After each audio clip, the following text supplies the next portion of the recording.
Assalamualaikum warahmatullahi wabarakatuh. Nah, di sini kami dari kelompok 2 dari kelas 3A Elektronika Analog. Di sini kami akan mempresentasikan hasil diskusi kami. Sebelumnya, perkenalkan dulu anggota kelompok 2, yakni ada Rizky Wahyuda Ferdianto dengan NRP 2042211009. Kemudian ada Naufal Nurdiansyah dengan NRP 2042211015. Kemudian ada saya sendiri, Sintiana Dewi dengan NRP 2042211029. Kemudian ada Ibrahim Rishad dengan NRP 2042211069.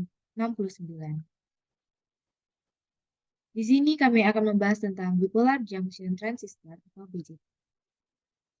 Outline pembahasan BJT, yang pertama ada BJT bias operation, yang kedua dead zone dan question point, yang ketiga ada alpha dan beta, serta pengaruhnya terhadap transistor. Selanjutnya akan dilanjutkan oleh teman saya, Mohd. Baik, di sini saya akan menjelaskan mengenai BJT bias operation. BJT umumnya digunakan sebagai penguat arus listrik atau saklar yang dikendalikan oleh arus masukan atau input pada BJT. BJT terdiri dari 3 daerah semikonduktor yang berbeda pengotorannya, yaitu daerah emitor, daerah basis, dan daerah kolektor. Daerah-daerah tersebut adalah tipe P, tipe N, dan tipe P pada transistor PNP, dan tipe N, tipe P, dan tipe N pada transistor NPN. Setiap daerah semikonduktor disambungkan ke saluran yang juga dinamai emitor, basis, dan kolektor. Basis secara fisik terletak di antara emitor dan kolektor dan dibuat dari bahan semikonduktor terkotori ringan resistivitas tinggi. Next.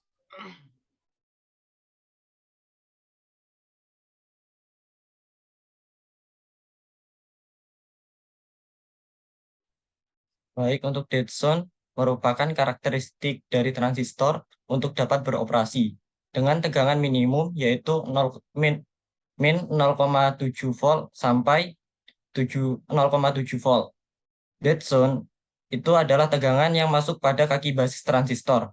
Jika bahan basis transistor merupakan silikon, itu maka akan berhenti kerja di saat tegangan min 0,7 sampai 0,7. Hal ini dikarenakan rentang tegangan tersebut kurang untuk mencukupi doping efek pada bahan silikon yang ada pada basis transistor. Untuk diagramnya seperti ini.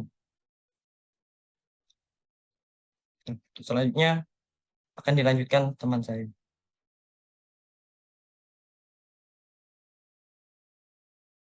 Baik, untuk selanjutnya question point, yaitu pemberian bias tegangan DC pada rangkaian transistor bertujuan untuk mendapatkan level tegangan dan arus kerja transistor yang tepat. Dalam penguat transistor, level tegangan dan arus yang tetap tersebut akan menempatkan suatu titik kerja pada kurva karakteristik sehingga menentukan daerah kerja transistor. Oleh karena titik kerja tersebut merupakan titik yang tetap dalam kurva karakteristik yang disebut dengan titik Q atau question point.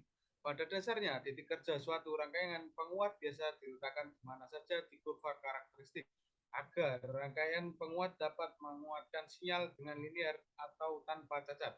Maka titik kerja transistor ditempatkan di tengah daerah aktif.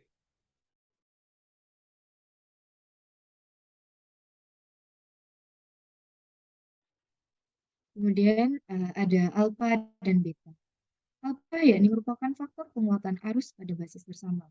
Terdapat dua jenis alpha, yakni alpha DC dan juga alpha AC. Alpha DC adalah perbandingan arus IC dengan arus IE pada titik kerja. Sedangkan alpha AC merupakan perbandingan perubahan IC dan IE pada tegangan VCB tetap. Harga alpha adalah kurang dari 1 karena arus IE sebagian dilewatkan menjadi IB dan lainnya menuju kolektor menjadi IC. Harga tipikal dari alpha adalah 0,90 hingga 0,998. Umumnya harga alpha untuk setiap transistor dicantumkan dalam buku data. Kemudian ada beta. Beta yakni faktor penguatan arus pada emitor bersama. Terdapat dua jenis beta, yakni beta DC dan juga beta AC. Istilah beta sering dikenal juga dengan HFE yang berasal dari parameter hibrid untuk faktor penguatan arus pada emitor bersama. Data untuk harga HFE maupun beta ini lebih banyak dijumpai dalam berbagai buku data dibandingkan dengan alpha. Umumnya, transistor mempunyai harga beta dari 50 hingga lebih dari 600, tergantung dari jenis transistor. Kemudian, alfa dan beta semakin berhubungan dengan rumus berikut. Untuk transistor NPN, ini alfa T sama dengan IC per IE. Kemudian ada beta F sama dengan IC per IE. Jadi, beta F sama dengan alfa T per 1 dikurang alfa T. Sama hasilnya dengan alfa T sama dengan beta F per beta F ditambah 1. Baik, sekianlah presentasi dari kami. Apabila ada kesalahan, kami mohon maaf. Saya akhiri dengan wassalamualaikum warahmatullahi wabarakatuh.